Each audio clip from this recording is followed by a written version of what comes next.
السلام علیکم۔ Urdu centre hub میں خوش آمدید۔ معراج پیغمبر اسلام کی زندگی کے ان واقعات میں سے ہے جنہیں دنیا میں سب سے زیادہ شہرت حاصل ہوئی ہے۔ عام روایت کے مطابق یہ واقعہ ہجرت سے 1 سال پہلے 27 رجب کی شام کو پیش آیا۔ اس کا ذکر قرآن میں بھی ہے اور حدیث میں بھی۔ قرآن یہ بتاتا ہے کہ معراج کس غرض کے لیے ہوئی تھی اور خدا نے اپنے رسول کو بلا کر کیا ہدایات دی تھیں۔ حدیث یہ بتاتی ہے کہ معراج کس طرح ہوئی اور اس سفر میں کیا واقعات پیش آئے۔ اس واقعے کی تفصیلات 28 ہم عصر راویوں کے ذریعے ہم تک پہنچی ہیں۔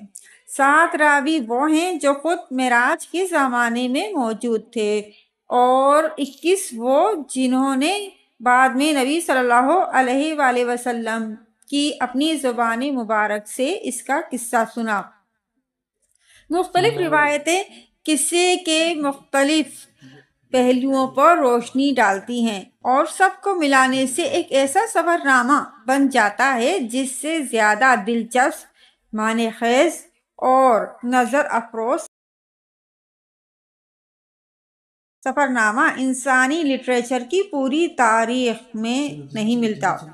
حضرت محمد صلی اللہ علیہ وآلہ وسلم کو پیغمبری کے منصب پر سرفراز ہوئے 12 سال گزر چکے تھے۔ 52 برس کی عمر تھی۔ حرم کعبہ میں سو رہے تھے۔ یکایک جبرائیل فرشتے نے آ کر آپ کو جگایا، نیم خفتہ اور نیم بیدار حالت میں اٹھا کر آپ کو زمزم کے پاس لے گئے۔ سینہ مبارک چاک کیا، زمزم کے پانی سے اس کو دھویا، پھر اسے علم اور بردباری اور دانائی اور ایمان و یقین سے بھر دیا۔ اس کے بعد آپ صلی اللہ علیہ وآلہ وسلم کی سواری کے لیے ایک جانور پیش کیا جس کا رنگ سفید اور قد خچر سے کچھ بڑا تھا، برق کی رفتاری سے چلتا تھا اور اسی مناسبت سے اس کا نام براق تھا۔ پہلے انبیاء بھی اس نوعیت کے سفر میں اسی سواری پر جایا کرتے تھے۔ جب آپ سوار ہونے لگے تو وہ چمکا۔ جبرائیل نے تھپکی دی اور کہا، دیکھ کیا کرتا ہے۔ آج تک محمد صلی اللہ علیہ وآلہ وسلم سے بڑی شخصیت کا کوئی انسان تجھ پر سوار نہیں ہوا ہے۔ پھر آپ صلی اللہ علیہ وسلم اس پر سوار ہوئے اور جبرائیل آپ صلی اللہ علیہ وآلہ وسلم کے ساتھ چلے۔ پہلی منزل مدینے کی تھی، جہاں اتر کر آپ صلی اللہ علیہ وآلہ وسلم نے نماز پڑھی۔ جبرائیل نے کہا، اس جگہ آپ صلی اللہ علیہ وآلہ وسلم ہجرت کر کے آئیں گے۔ دوسری منزل طور سینا کی تھی، جہاں اللہ حضرت موسیٰ سے ہم کلام ہوئے۔ تیسری منزل بیت الحم کی تھی، جہاں حضرت عیسیٰ علیہ السلام پیدا ہوئے تھے۔ چوتھی منزل پر بیت المقدس تھا، جہاں براق کا سفر ختم ہوا۔ اس سفر کے دوران میں ایک جگہ کسی پکارنے والے نے پکارا، ادھر آؤ۔ آپ صلی اللہ علیہ وآلہ وسلم نے توجہ نہ کی۔ جبرائیل نے بتایا، یہ یہودیت کی طرف بلا رہا تھا۔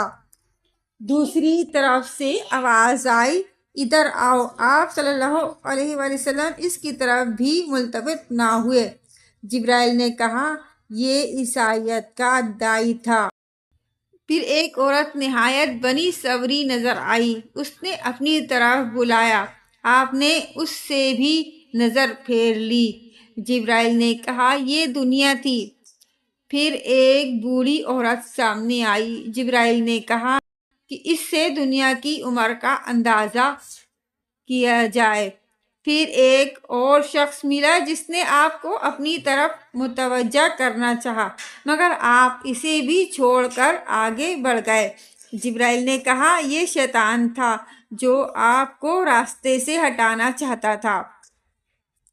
بیت المقدس پہنچ کر آپ صلی اللہ علیہ وآلہ وسلم براق سے اتر گئے اور اسی مقام پر اسے باندھ دیا جہاں پہلے انبیاء اسے باندھا کرتے تھے۔ ہیکل سلیمانی میں داخل ہوئے تو ان سب پیغمبروں کو موجود پایا جو ابتدائے آفرینش سے اس وقت تک دنیا میں پیدا ہوئے تھے۔ آپ صلی اللہ علیہ وآلہ وسلم کے پہنچتے ہی نماز کے لیے صفیں بندھ گئیں۔ سب منتظر تھے کہ امامت کے لیے کون آگے بڑھتا ہے۔ جبرائیل نے آپ صلی اللہ علیہ وآلہ وسلم کا ہاتھ پکڑ کر آگے بڑھا دیا اور آپ صلی اللہ علیہ وآلہ وسلم نے سب کو نماز پڑھائی۔ پھر آپ صلی اللہ علیہ وآلہ وسلم کے سامنے 3 پیالے پیش کیے گئے، ایک میں پانی، دوسرے میں دودھ، تیسرے میں شراب۔ آپ صلی اللہ علیہ وآلہ وسلم نے دودھ کا پیالہ اٹھا لیا۔ جبرائیل نے مبارکباد دی کہ آپ صلی اللہ علیہ وآلہ وسلم فطرت کی راہ پا گئے۔ اس کے بعد ایک سیڑھی آپ کے سامنے پیش کی گئی اور جبرائیل اس کے ذریعے سے آپ صلی اللہ علیہ وآلہ وسلم کو آسمان کی طرف لے چلے۔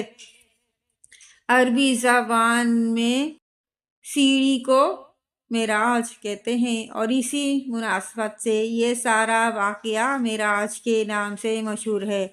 پہلے آسمان پر پہنچے تو دروازہ بند تھا۔ محافظ فرشتوں نے پوچھا کون آتا ہے؟ جبرائیل نے اپنا نام بتایا۔ پوچھا تمہارے ساتھ کون ہے؟ جبرائیل نے کہا محمد صلی اللہ علیہ وآلہ وسلم۔ پوچھا کیا انہیں بلایا گیا ہے؟ کہا ہاں۔ تب دروازہ کھلا اور آپ صلی اللہ علیہ وآلہ وسلم کا پرتپاک خیر مقدم کیا گیا۔ یہاں آپ صلی اللہ علیہ وآلہ وسلم کا تعارف فرشتوں اور انسانی ارواح کی ان بڑی بڑی شخصیتوں سے ہوا جو اس مرحلے پر مقیم تھیں۔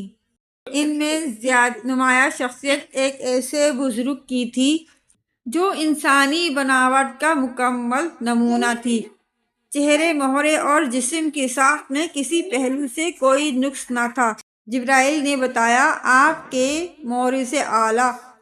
ان بزرگ کے دائیں بائیں بہت لوگ تھے۔ وہ دائیں جانب دیکھتے تو خوش ہوتے اور بائیں جانب دیکھتے تو روتے۔ پوچھا یہ کیا ماجرا ہے؟ بتایا کہ یہ نسل آدم ہے۔ آدم اپنی اولاد کے نیک لوگوں کو دیکھ کر خوش ہوتے ہیں اور برے لوگوں کو دیکھ کر روتے ہیں۔ پھر آپ کو تفصیلی مشاہدے کا موقع دیا گیا۔ ایک جگہ آپ صلی اللہ علیہ وآلہ وسلم نے دیکھا کچھ لوگ کھیتی کاٹ رہے ہیں اور جتنی کاٹتے ہیں اتنی ہی زیادہ بڑھتی چلی جاتی ہے۔ پوچھا یہ کون ہے؟ کہا گیا یہ اللہ کی راہ میں جہاد کرنے والے ہیں۔ پھر دیکھا کچھ لوگ جن کے سر پتھروں سے کچلے جا رہے ہیں۔ پوچھا یہ کون ہے؟ کہا گیا یہ وہ لوگ ہیں جن کی سرگرانی ان کو نماز کے لیے اٹھنے نہ دیتی تھی۔ کچھ اور لوگ دیکھے جن کے کپڑوں میں آگے اور پیچھے پیبند لگے ہوئے تھے اور وہ جانوروں کی طرح گھاس چر رہے تھے۔ پوچھا یہ کون ہیں؟ کہا گیا یہ وہ لوگ ہیں جو اپنے مال میں سے زکوٰۃ خیرات کچھ نہ دیتے تھے۔ پھر ایک شخص کو دیکھا کہ لکڑیوں کا گٹھا جمع کر کے اٹھانے کی کوشش کرتا ہے اور جب وہ نہیں اٹھتا تو اس میں کچھ اور لکڑیاں بڑھا لیتا ہے۔ پوچھا یہ کون احمق ہے؟ کہا گیا یہ وہ شخص ہے جس پر امانتوں اور ذمہ داریوں کا اتنا بوجھ تھا کہ اٹھا نہ سکتا تھا، مگر یہ ان کو کم کرنے کے بجائے اور زیادہ ذمہ داریوں کا بار اپنے اوپر لادے چلا جاتا تھا۔ پھر دیکھا کچھ لوگوں کی زبانیں اور ہونٹ کینچیوں سے کترے جا رہے ہیں۔ پوچھا یہ کون ہے؟ کہا گیا یہ غیر ذمہ دار مقرر ہیں جو بلا تکلف زبان چلاتے اور فتنہ برپا کیا کرتے تھے۔ ایک اور جگہ دیکھا کہ ایک پتھر میں ذرا سا شگاف ہوا اور اس سے ایک بڑا موٹا سا بیل نکل آیا۔ پھر وہ بیل اسی شگاف میں جانے کی کوشش کرنے لگا مگر نہ جا سکا۔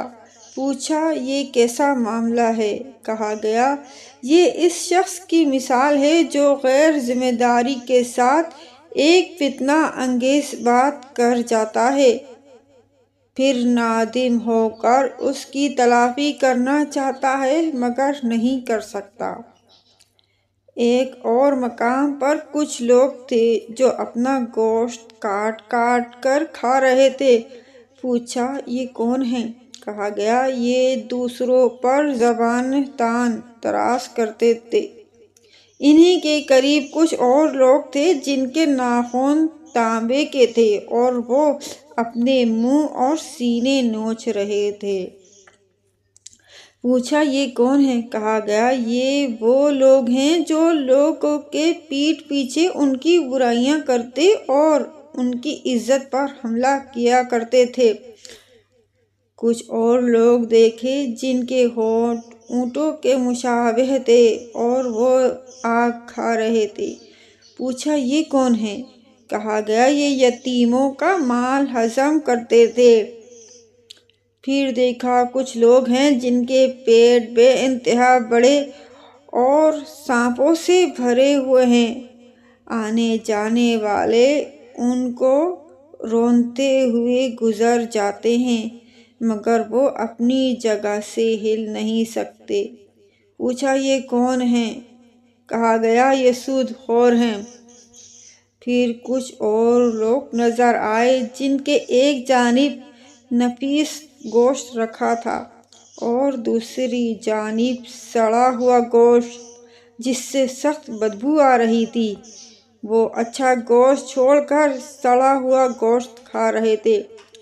پوچھا یہ کون ہیں؟ کہا گیا یہ وہ مرد اور عورتیں ہیں جنہوں نے حلال بیویوں اور شوہروں کے ہوتے ہوئے حرام اور اپنی خواہش نفس پوری کی۔ پھر دیکھا کچھ عورتیں اپنی چھاتی کے بل لٹک رہی ہیں۔ پوچھا یہ کون ہیں؟ کہا گیا یہ وہ عورتیں ہیں جنہوں نے اپنے شوہروں کے سر ایسے بچے مر دیے جو ان کے نہ تھے۔ انہی کے مشاہدات کے سلسلے میں نبی صلی اللہ علیہ وآلہ وسلم کی ملاقات ایک ایسے فرشتے سے ہوئی جو نہایت ترش روئی سے ملا۔ آپ صلی اللہ علیہ وآلہ وسلم نے جبرائیل سے پوچھا اب تک جتنے فرشتے ملے تھے سب خندہ پیشانی اور بشاش چہروں کے ساتھ ملے، ان حضرت کی خوش مزاجی کا کیا سبب؟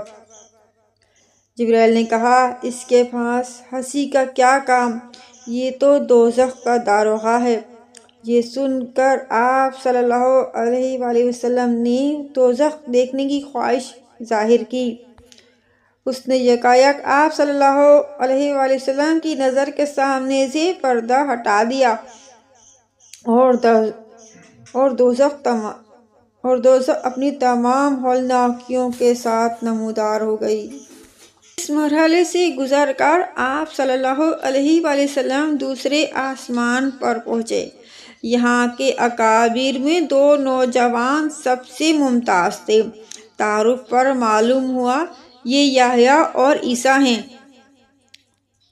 تیسرے آسمان پر آپ صلی اللہ علیہ وآلہ وسلم کا تعارف ایک ایسے بزرگ سے کرایا گیا جن کا حسن عام انسانوں کے مقابلے میں ایسے تھا جیسے تاروں کے مقابلے میں چودھویں کا چاند۔ معلوم ہوا یہ یوسف علیہ السلام ہیں۔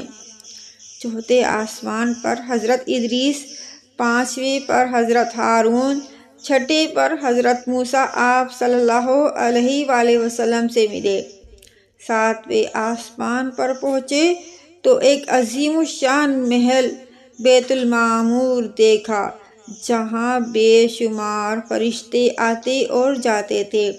اس کے پاس آپ صلی اللہ علیہ وآلہ وسلم کی ملاقات ایک ایسے بزرگ سے ہوئی جو خود آپ صلی اللہ علیہ وآلہ وسلم سے بہت مشابہ تھے۔ تعارف پر معلوم ہوا یہ حضرت ابراہیم ہیں۔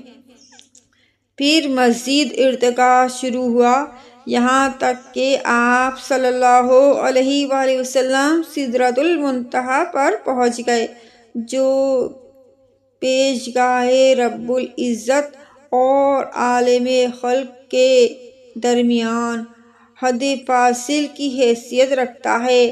نیچے سے جانے والے یہاں رک جاتے ہیں اور اوپر سے احکام اور قوانین براہ راست یہاں آتے ہیں۔ اسی مقام کے قریب آپ صلی اللہ علیہ وآلہ وسلم کو جنت کا مشاہدہ کرایا گیا اور آپ صلی اللہ علیہ وآلہ وسلم نے دیکھا کہ اللہ نے اپنے صالح بندوں کے لیے وہ کچھ مہیا کر رکھا ہے جو کسی آنکھ نے نہ دیکھا، نہ کسی کان نے سنا اور نہ کسی ذہن میں اس کا تصور تک گزر سکا۔ سدرۃ المنتہا پر جبرائیل ٹھہر گئے اور آپ صلی اللہ علیہ وآلہ وسلم تنہا ہی آگے بڑھے۔ ایک بلند ہموار سطح پر پہنچے تو بارگاہ جلال سامنے تھی۔ ہم کلامی کا شرف بخشا گیا۔ جو باتیں ارشاد ہوئیں ان میں سے چند یہ ہیں۔ ہر روز 50 نمازیں فرض کی گئیں۔ سورہ بقرہ کی آخری 2 آیتیں تعلیم فرمائی گئیں۔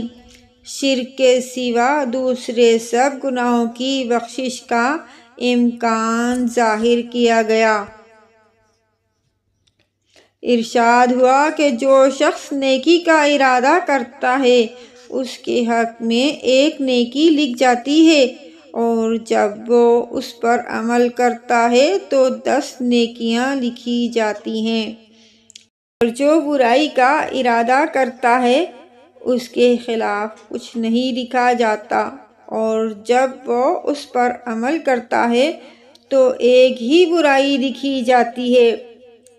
پیش خداوندی سے واپسی پر نیچے اترے تو حضرت موسیٰ سے ملاقات ہوئی۔ انہوں نے رودات سن کر کہا، میں بنی اسرائیل کا تلخ تجربہ رکھتا ہوں۔ میرا اندازہ ہے کہ آپ صلی اللہ علیہ وآلہ وسلم کی امت 50 نمازوں کی پابندی نہیں کر سکتی۔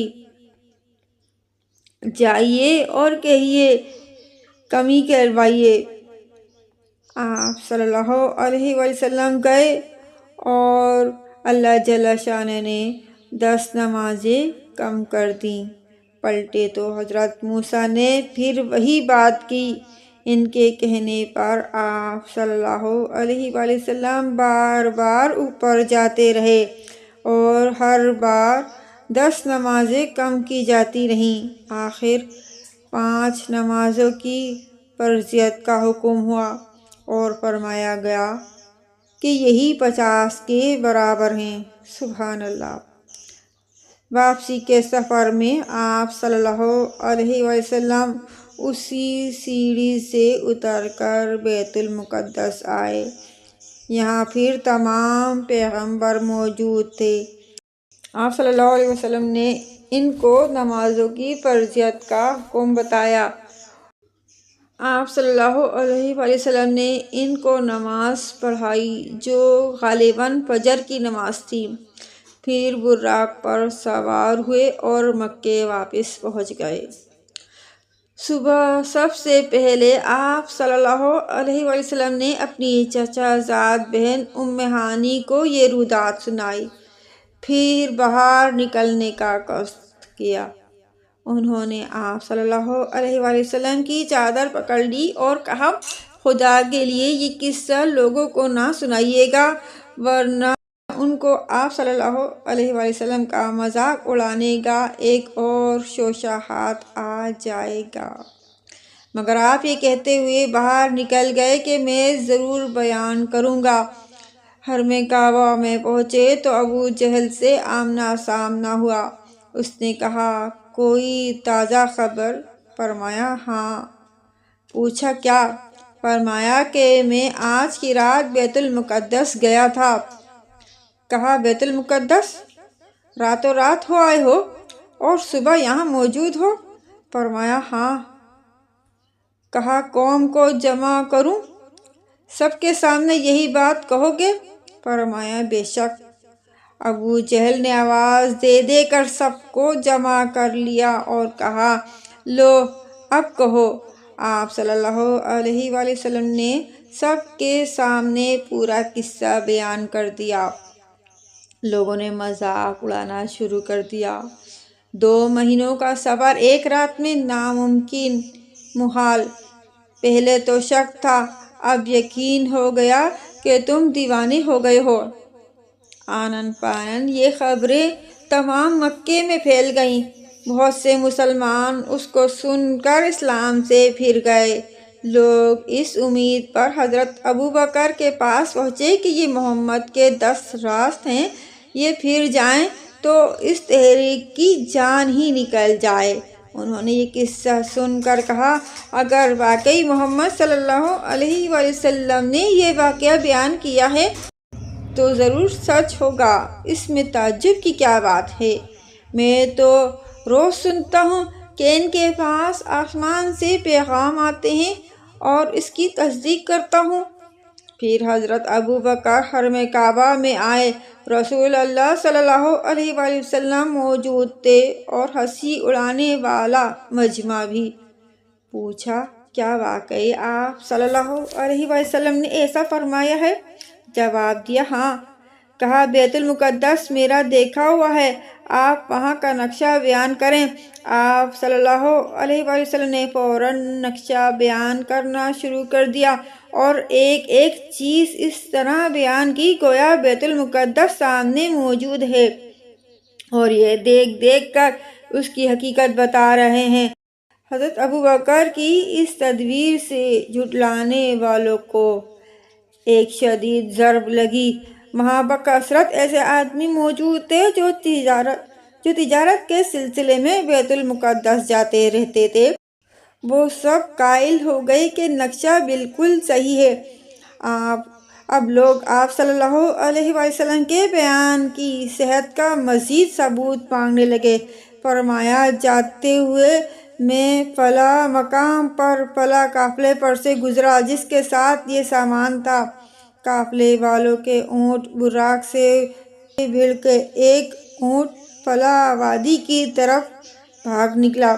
میں نے قافلے والوں کو اس کا پتہ دیا۔ واپسی میں فلاں وادی میں فلاں قبیلے کا قافلہ مجھے ملا۔ سب لوگ سو رہے تھے۔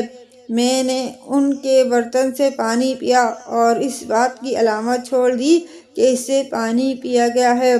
ایسے ہی کچھ اور عطے پتے آپ صلی اللہ علیہ وسلم نے دیے اور بعد میں آنے والے قافلوں سے ان کی تصدیق ہو گئی۔ اس طرح زبانیں بند ہو گئیں مگر دل یہی سوچتے رہے کہ یہ کیسے ہو سکتا ہے۔ آج بھی بہت سے لوگ یہی سوچ رہے ہیں کہ یہ کیسے ہوا، جبکہ اللہ جو چاہے وہ کرنے پر قدرت رکھتا ہے۔ بے شک